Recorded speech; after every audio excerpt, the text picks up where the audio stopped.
Bonjour les amis, j'espère que vous allez tous très bien. NITCHE, Nietzsche le catalan sur votre écran les gars. Bienvenue dans un débrief un peu en retard de Barça versus Séville. Voilà les gars, le Barça a déroulé. Le Barça a vraiment déroulé parce que 5 buts à 0. Une grosse manita, une grosse gifle comme ça contre le Betis, c'est pas donné à tout le monde. Et surtout avec la manière. Quand je dis avec la manière, tu t'étonnes, tu te dis mais Nietzsche de quoi tu parles? Je te parle d'un Ferran Torres qui marque un coup franc. Est-ce que tu penses que ça c'est possible?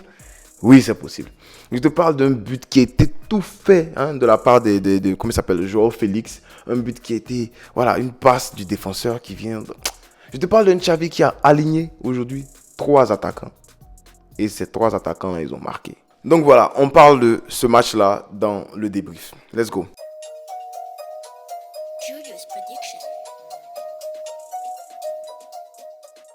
Alors aujourd'hui les amis, Xavi qui aligne un 4-3-3 et c'est un vrai 4-3-3. On ne parle pas de 4 milieux de terrain, non, non, non. Xavi a compris. Xavi a compris ses erreurs. Xavi essaie de faire mieux.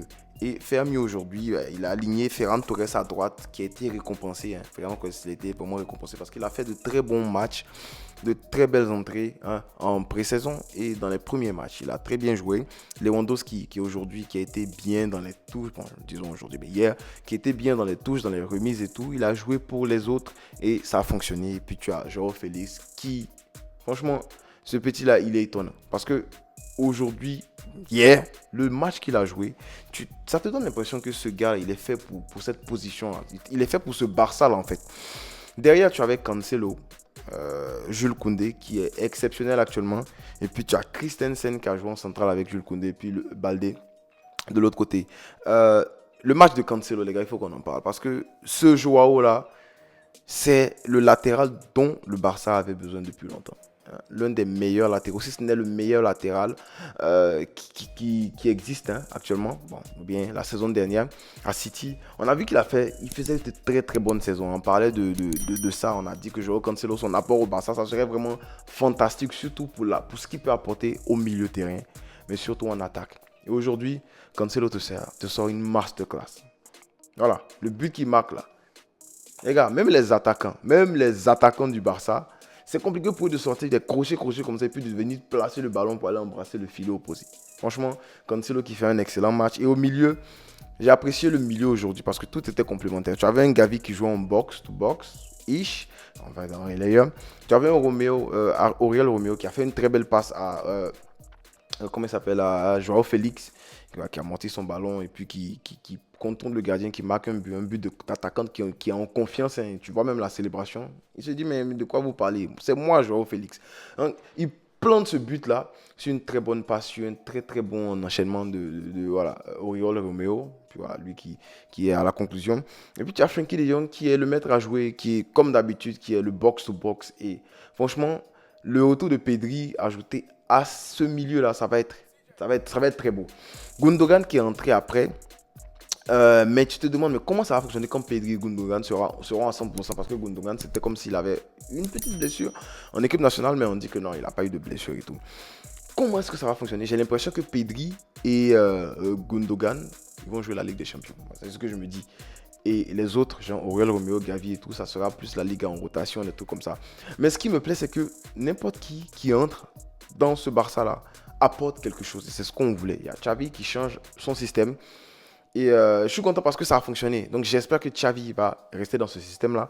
Mais surtout, tu as les remplaçants, les gars qui entrent et puis qui font la différence. Tu as un Rafinha qui entre et puis sa première balle, il marque. Rafinha qui a une belle patte gauche. On avait déjà parlé de Rafinha il y a 2 ans de cela. On a dit que Rafinha, c'était un gars qui était un excellent. Voilà, il a une très belle patte gauche. Les centres, les tirs et tout. Voilà, c'est gens, les 1 contre 1 là, qui font un peu mal. Mais aujourd'hui, il entre et puis paf, il marque. Donc tu as ces gars-là qui peuvent venir changer les choses quand ils entrent. Tu as un Lamine Yamal qui est deadly, qui est monstrueux sur le côté. Et quand avec tout ça, tu as un coach qui arrive à aligner les gars comme il faut, franchement, ça te donne un Barça qui est voilà, une machine bien huilée. C'est vrai que c'est un nouveau groupe qui doit apprendre à jouer ensemble, qui doit apprendre à, tu vois, les automatismes et tout. On a vu des moments où on s'est fait prendre derrière. Il y a eu Ter Stegen qui a sauvé un ballon. Moi, je pensais que c'était un but, mais il a sauvé un face-à-face.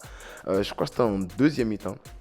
Je ne me rappelle pas bien, mais il a sauvé un face-à-face. Et tu te dis, voilà, avec ce Ter Stegen qui est en forme comme ça, déjà même ça me tonne pourquoi il n'est pas... Est-ce que Ter Stegen, dites-moi ça en commentaire, est-ce que Ter Stegen est nominé dans le meilleur gardien? Non, il n'a même pas été nominé si je ne me trompe pas.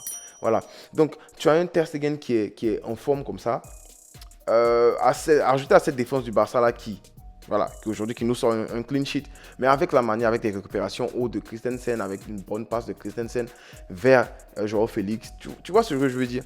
Si tu as cette bonne défense là, avec un milieu qui est compact comme ça, avec un Frenkie de Jong, le maître à jouer qui fait le lien entre la défense et l'attaque, et tu as une attaque qui est bouillonnante comme ça, tu as une attaque qui fonctionne comme ça, avec un coach qui sait les faire jouer ensemble. Je pense que tu es sur une machine qui peut faire quelque chose en Ligue des Champions. Voilà, on a un match qui arrive en Ligue des Champions la semaine prochaine, je pense que c'est le mardi. Et ce Barça-là prend de la confiance. Et j'espère qu'on va, s'il vous plaît, sauter de poule. C'est tout ce qu'on vous demande. Mais voilà, donc Ferran Torres, pour moi, il faut qu'on en parle aussi parce que ce petit-là, on savait de quoi il était capable. On savait de quoi il était capable, mais la saison dernière, c'était trop compliqué. Mais il a passé une pré-saison dans la salle du temps. Voilà, allez demander à Goku. Je pense qu'il a fait son entraînement avec Sangoku, ou bien avec le Sénégalais qui est dans DBZ là. Je suis trop bête. Mais il a passé son temps à s'entraîner, c'est ce que je veux dire. Et il vient, il s'arrête devant ce coup franc là. Il est confiant, il sait ce qu'il doit faire. Et le commentateur il dit non, que Ferran Torres a tiré dans le mur. Il n'a pas tiré dans le mur, il a contourné le mur. Le petit, il savait ce qu'il voulait faire. Il a placé son coup franc, but. Et ça fait quoi de savoir que Ferran Torres là, c'est ce gars qui vient marquer le coup franc, le premier coup franc, depuis que Léo Messi est parti. Moi en tout cas, ça me fait bizarre. Parce que si on me disait que quelqu'un doit marquer un coup franc, j'allais pas miser sur Ferran Torres l'année dernière.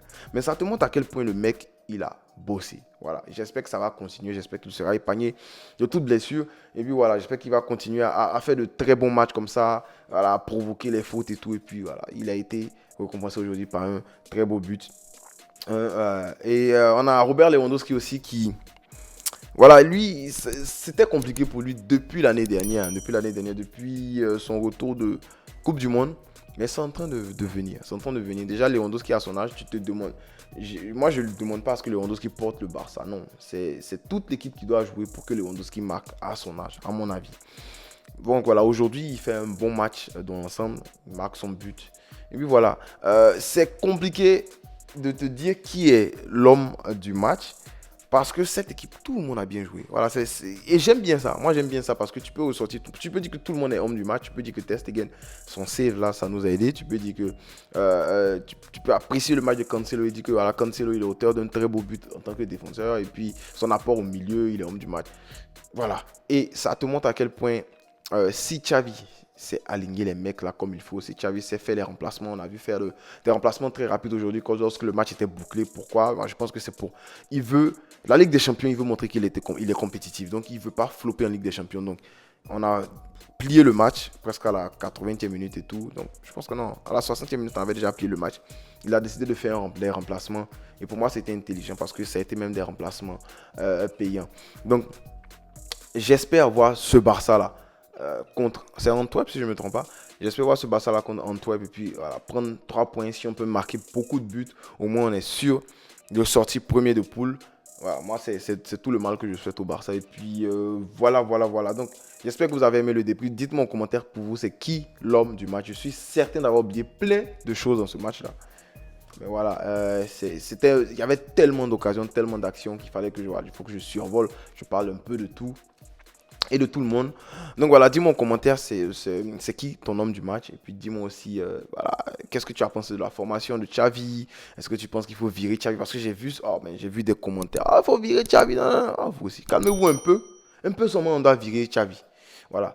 Donc moi, je supporte le Barça. Mais quand Xavi fait les bêtises, vous me voyez si je tape dessus. Donc voilà. Dis-moi en commentaire, est-ce que tu as apprécié le match de Xavi, le match du coach? Tu sais ce que je veux dire. Et puis, c'est qui ton homme du match? Je serais content de lire ton commentaire et puis, bien sûr, d'y répondre. N'oublie pas de t'abonner si ce n'est pas encore fait. Et puis, on ne cessera jamais de le dire, frérot. Pisca! Et El Barça.